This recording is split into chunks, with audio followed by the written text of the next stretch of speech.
রাতের অন্ধকারে সিপিআইএম পার্টির ব্যানার এবং দেয়ালে কাদা দিয়ে প্রার্থীর মুখে কালিমা লিপ্ত করেন জয়নগর থানার অন্তর্গত জয়নগর ১ নম্বর ব্লকের বামুনগাছি অঞ্চলের দলুয়াখাকি গ্রামে।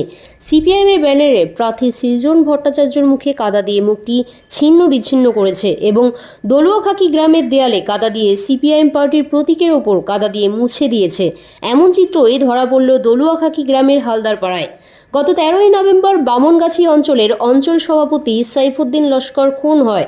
সাইফুদ্দিন লস্করের স্মরণ সভায় উপস্থিত হয়ে মরিশর মতিলাল হাই স্কুলের মাঠে বারুইপুর পূর্বের বিধায়ক বিভাস সর্দার প্রকাশ্যে বলেছিলেন, আমার বন্ধু সাইফুদ্দিন লস্করকে সিপিআইএম পার্টি খুন করেছে।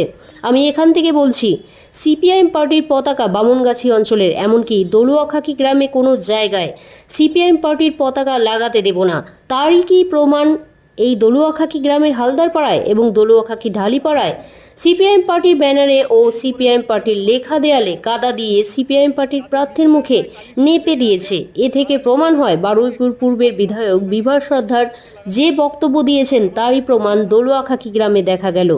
আজ দলুয়াখাকি গ্রামে বামুনগাছি অঞ্চলের মোড়ে সিপিআইএম পার্টির পথসভায় উপস্থিত হয়েছিলেন সিপিআইএম পার্টির প্রার্থী সৃজন ভট্টাচার্যকে প্রশ্ন করা হলে তিনি বলেন, আমাদের ব্যানারে এবং দেয়ালে কাদা দিয়ে যে নেপে দিয়েছে তা আমাদের আরও বেশি উপকার হয়েছে, কারণ মানুষ বুঝতে পারছে তৃণমূল কংগ্রেসের ভরাডুবি হওয়ার সময় এসেছে।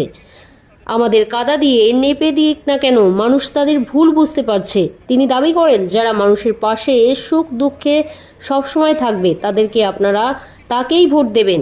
তিনি দাবি করেন সিপিআইএম পার্টি সদা সর্বদা মানুষের পাশে থাকে এবং থাকবে। তিনি দাবি করেন সিপিআইএম পার্টিকে সমর্থন করার জন্য অনুরোধ করেন। আমি আইনের ব্যবস্থা নিয়ে নানি জনতার আদালত এবং সেই আদালতে